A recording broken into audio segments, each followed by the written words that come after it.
लालबावटा बांधकाम व्यावसायिक कामगार संघटनेच्या वतीनं कामगारांना 5 लाख रुपये घर बांधकामासाठी अनुदान आणि 20% बोनस घोषित करण्यासाठी हा मोर्चा आहे। महाराष्ट्र सरकारनं अद्याप 2000 कोटी रुपये शिल्लक असताना सुद्धा अद्याप बांधकाम कामगारांना बोनस घोषित केला नाही, ही निषेधार्ह गोष्ट आहे।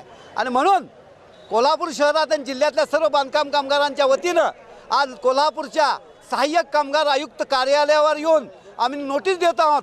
अख्ख्या महाराष्ट्रातल्या सर्व बांधकाम कामगारांना आगामी दिवाळीच्या काळामध्ये बोनस मिळाला पाहिजे, कारण बांधकाम व्यावसायिक कामगार असंघटित कामगार आहे। असंघटित कामगारांना कुठलंही संरक्षण नाही। आणि आज असं असताना बांधकाम व्यावसायिक कामगार संघटनेच्या लढ्यातून निर्माण झालेला जो कायदा आहे, म्हणजे ज्याला महाराष्ट्र शासन असं म्हणतं की आम्ही फार काहीतरी केलं, त्याच्यामध्ये सेसच्या रूपानं 2000 कोटी रुपये जमा आहेत आणि ह्या 2000 कोटीचा लाभ संबंध कामगारांना दिला पाहिजे। आज महाराष्ट्र सरकारनं लाभ देण्यापेक्षा जाहिरातीवर कोट्यवधी रुपये खर्च केले, पण प्रत्यक्ष कामगारांना अद्याप खर्च केले नाहीत, ही निषेधार्ह बाब आहे। म्हणून आम्ही या ठिकाणी मोर्चा करून आलेलो आहोत।